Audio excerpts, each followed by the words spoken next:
ചെണ്ടുമല്ലി കൃഷിയിലൂടെ ഒരുമയുടെ ഓണക്കാല കാഴ്ച ഒരുക്കിയിരിക്കുകയാണ് പാലക്കാട്ടെ നെന്മാറ ഗ്രാമപഞ്ചായത്ത്.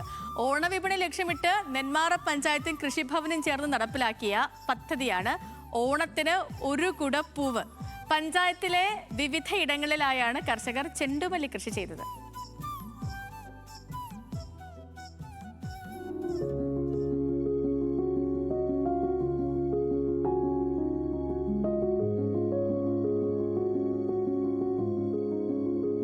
നീലാകാശത്തോട് ചേർന്ന് നിൽക്കുന്ന പശ്ചിമഘട്ടം, നെല്ലിയാമ്പതി മലനിരകളുടെ താഴ്വാരത്ത് പച്ചപ്പണിഞ്ഞ നെൽപ്പാടത്തോട് ചേർന്ന് മഞ്ഞയും ഓറഞ്ചും ഇടകലർന്ന് വർണ്ണവിസ്മയമായി നിൽക്കുന്ന ചെണ്ടുമല്ലിപ്പൂക്കൾ.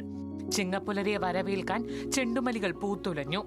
ഓണവിപണി ലക്ഷ്യമിട്ടാണ് നെന്മാറ ഗ്രാമപഞ്ചായത്തും കൃഷിഭവനും ചേർന്ന് പദ്ധതി നടപ്പിലാക്കിയത്. ഗ്രാമപഞ്ചായത്തിന്റെ വിവിധ ഭാഗങ്ങളിൽ വീടുകളോട് ചേർന്നുള്ള സ്ഥലത്തും കൃഷിപ്പാടത്തും ഒഴിഞ്ഞ പറമ്പുകളിലുമായാണ് ചെണ്ടുമല്ലി കൃഷി ഇറക്കിയത്. ജൂൺ ആദ്യവാരത്തോടെ ഇറക്കിയ കൃഷിയാണ് ഇപ്പോൾ വിളവെടുപ്പിന് പാകമായതെന്ന് നെന്മാറ പഞ്ചായത്ത് പ്രസിഡന്റ് സി സുനിൽ പറയുന്നു. ഒരു കാർഷിക ഗ്രാമമാണ് നെന്മാറ. അപ്പം നമ്മൾ ഏതെങ്കിലും ഒരു കാര്യത്തിലെങ്കിലും നമ്മൾ സ്വയം പര്യാപ്തമാവണം എന്നുള്ളൊരു ചിന്ത ഗ്രാമപഞ്ചായത്ത് ഭരണസമിതിക്കും അതുപോലെ തന്നെ കൃഷി ഓഫീസർമാർക്കുമൊക്കെ ഉള്ളതിൻ്റെ അടിസ്ഥാനത്തിലാണ് ഇത്തരം ഒരു പദ്ധതി പഞ്ചായത്ത് വിഭാവനം ചെയ്തത്. ഇത് കൂടുതൽ നല്ല രീതിയിൽ അടുത്ത വർഷങ്ങളിൽ മികച്ച രീതിയിൽ നടപ്പിലാക്കാനാണ് നമ്മൾ ഉദ്ദേശിക്കുന്നത്. ആലത്തൂർ സീഡ് ഫാമിൽ നിന്നാണ് ഹൈബ്രിഡ് ഇനത്തിൽപ്പെട്ട മഞ്ഞ ഓറഞ്ച് നിറമുള്ള ചെണ്ടുമല്ലി തൈകൾ പഞ്ചായത്ത് വാങ്ങിയത്. പരീക്ഷണാടിസ്ഥാനത്തിൽ കൃഷി വിജയകരമായതിനെ തുടർന്നാണ് പഞ്ചായത്തിന്റെ പദ്ധതി വ്യാപിപ്പിച്ചത്.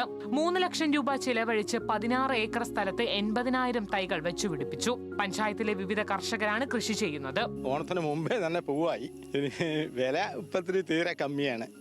ഓണമായിട്ട് എന്തെങ്കിലും നല്ല പ്രതീക്ഷയിൽ വെക്കാമെന്ന് വിചാരിക്കണം. ഒരു നന്നായിട്ട് വന്നിട്ടുണ്ട്. മികച്ച പരിചരണവും കൃഷിഭവൻ അധികൃതരുടെ പരിശോധനയും നടക്കുന്നുണ്ട്. നെന്മാറ കൃഷി ഓഫീസർ എസ് കൃഷ്ണയാണ് നേതൃത്വം നൽകുന്നത്. 60,000 കിലോ ചെണ്ടുമല്ലി വിപണിയിലേക്ക് എത്തിക്കാൻ കഴിയുമെന്ന പ്രതീക്ഷയിലാണ് കർഷകർ. ന്യൂസ് മലയാളം, പാലക്കാട്.